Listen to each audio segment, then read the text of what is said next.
తిరిగి ఈ రాష్ట్రంలో వైఎస్ఆర్ కాంగ్రెస్ పార్టీ అధికారంలోకి వస్తుంది. జగన్మోహన్ రెడ్డి గారు రెండవసారి ముఖ్యమంత్రిగా ప్రమాణ స్వీకారం చేస్తారని భావించాం. కానీ ఓటమి పాలయ్యాం. ఓడిపోతే ఓడిపోయాం, చాలా ఘోరంగా ఓడిపోయాం, ఒప్పుకోవాలి. కేవలం 11 సీట్లు మాత్రమే గెలుచుకున్నాం. 164 సీట్లు వారు గెలుచుకున్నారు. మన ఎవరికి అర్థం కాలా? ఏంద్రా బాబు మనకు 11 వచ్చినాయి అని మనకు అర్థం కాలా? మనకు అర్థం కాకపోతే అర్థం కాపోయింది. వాళ్ళకు 164 సీట్లు వాళ్ళకెందుకు వచ్చాయో వాళ్ళకే అర్థం కావట్లా.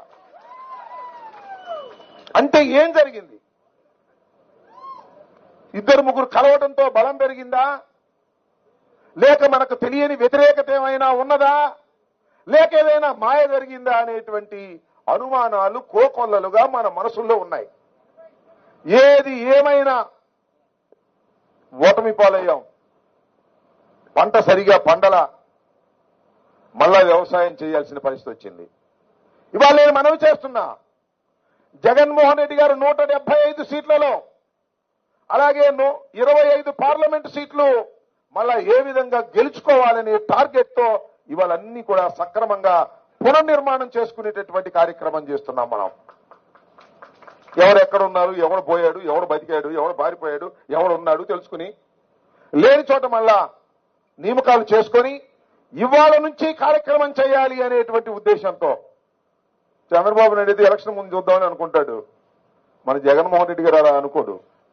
ఓడిన మరుసటి రోజు నుంచి కూడా మనం పని చేయవలసిందే, ప్రజల్లోకి వెళ్ళవలసిందే అనేటువంటి ఉద్దేశంతో వెళ్తాడు. అందువల్ల ఈ పునర్నిర్మాణ కార్యక్రమంలో మరి గుడివాడ అమర్నాథ్ని అక్కడ విశాఖపట్నం జిల్లా అధ్యక్షుడిగా ఉన్నటువంటి వ్యక్తిని తీసుకొచ్చి చోడవరంలో నియమించారు. చోడవరంలో ఇంతకు ముందు గెలిచినటువంటి ధర్మశ్రీ గారిని పార్లమెంట్ ఇన్ఛార్జిగా పెట్టి రేపు ఢిల్లీ పంపించాలని జగన్మోహన్ రెడ్డి గారు నిర్ణయించుకున్నారు.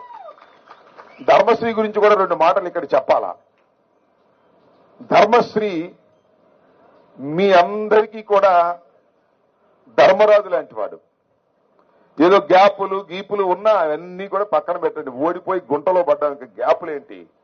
అన్నిటినీ వదిలేసి నేను ఒకటి మనవి చేస్తున్నా, నిరుత్సాహం నుంచే, నిస్పృహ నుంచే కషిస్తుంది, పట్టుదల వస్తుంది, శత్రువుని జయించాలనేటువంటి కోరిక పెరుగుతుంది. ఆ విధంగా పెరిగి ముందుకు వెళ్లి శత్రువుని రాజకీయంగా ఓడించవలసినటువంటి బాధ్యత మీ అందరి మీద ఉంది, మా మీద కూడా బాధ్యత ఉందని ఈ సందర్భంగా మనవి చేస్తున్నా. ధర్మశ్రీ ఒక సరైనటువంటి స్థానంలో జగన్మోహన్ రెడ్డి గారు కూర్చోబెట్టారు. అందరినీ కలుపుకొని ముందుకు వెళ్లి, అనకాపల్లి అనేది పార్లమెంటరీ నియోజకవర్గం, చాలా మంచి నియోజకవర్గం. ఈ నియోజకవర్గంలో విజయడంకా మోగించేందుకు అన్ని కూడా ఏర్పాట్లు చేసుకోవాల్సినటువంటి బాధ్యత మరి ధర్మశ్రీ గారికి, ముత్యాల నాయుడు గారికి ఉందనే విషయాన్ని నేను మీకు ప్రత్యేకంగా చెప్పాల్సినటువంటి అవసరం లేదు.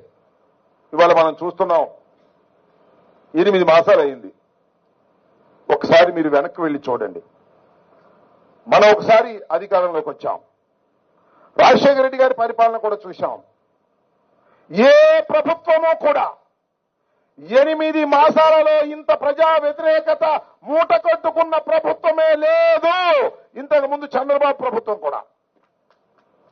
చంద్రబాబు చీలిపోయిన రాష్ట్రంలో ఒకసారి గెలిచాడు, ఉమ్మడి రాష్ట్రంలో 2 సార్లు గెలిచాడు, చాలా సార్లు ఓటమి పాలయ్యాడు. ఆయన పరిపాలనలో కూడా 8 మాసాలకే ఇంత వ్యతిరేకతని